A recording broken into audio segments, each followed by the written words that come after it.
નમસ્કાર દર્શક મિત્રો, @ગુજરાતમાં આપનું સ્વાગત છે। ગુજરાતમાં યોજાયેલી સ્થાનિક સ્વરાજ્યની ચૂંટણીનું પરિણામ જાહેર થઈ ગયું છે, જેમાં કંઈ ખુશી તો કંઈ ગમનો માહોલ જોવા મળી રહ્યો છે। ગીર સોમનાથના કોડીનાર ખાતે સ્થાનિક સ્વરાજ્યની ચૂંટણીમાં ભાજપે જીત હાંસલ કરી છે।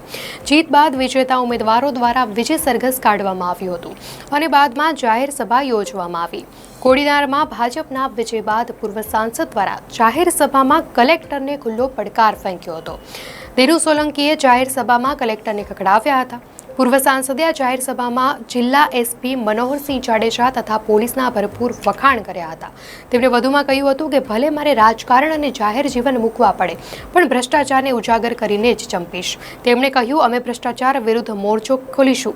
પહેલા મોહમ્મદ ગઝનવીએ આપણા સોમનાથને લૂંટ્યું અને હવે કલેક્ટર લૂંટે છે। સોમનાથ ગીર સોમનાથ જિલ્લાના કલેક્ટર દિગ્વિજયસિંહ જાડેજા માટે અમે તપાસ માંગીએ છીએ। મારી લડાઈ કોઈ સામાન્ય માણસ સાથે નથી। 5000 વર્ષ પહેલા આવ્યો તો મોહમ્મદ ગઝની, વિદેશથી આવ્યો તો સોમનાથને લૂંટવા માટે, અને આજે આ આપણો આધુનિક લાયસન્સદાર લૂંટેરો હમણાં આવ્યો છે આપણા સોમનાથ જિલ્લાને લૂંટવા માટે। એ લૂંટતા હું રોકવા માટેનું મારું સર્વસ્વ અર્પણ કરવું પડે તો હું કરી દેવાનું છું, અને અત્યારે તો માત્ર ને માત્ર આ જિલ્લા કલેક્ટર ઉપર જ મારું કામ કેન્દ્રિત છે। કલેક્ટર દિગ્વિજયસિંહ જાડેજાનું નામ લઈને કહ્યું, આ કલેક્ટર મોટો ભ્રષ્ટાચારી છે।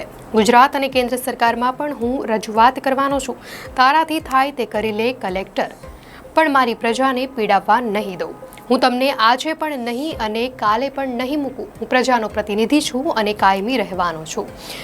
ગીર સોમનાથ કોડીનારની નગરપાલિકાની સ્થાનિક સ્વરાજ્યની ચૂંટણીમાં કોંગ્રેસ નેતા પર ભાજપ ઉમેદવારે આક્ષેપ કર્યો છે।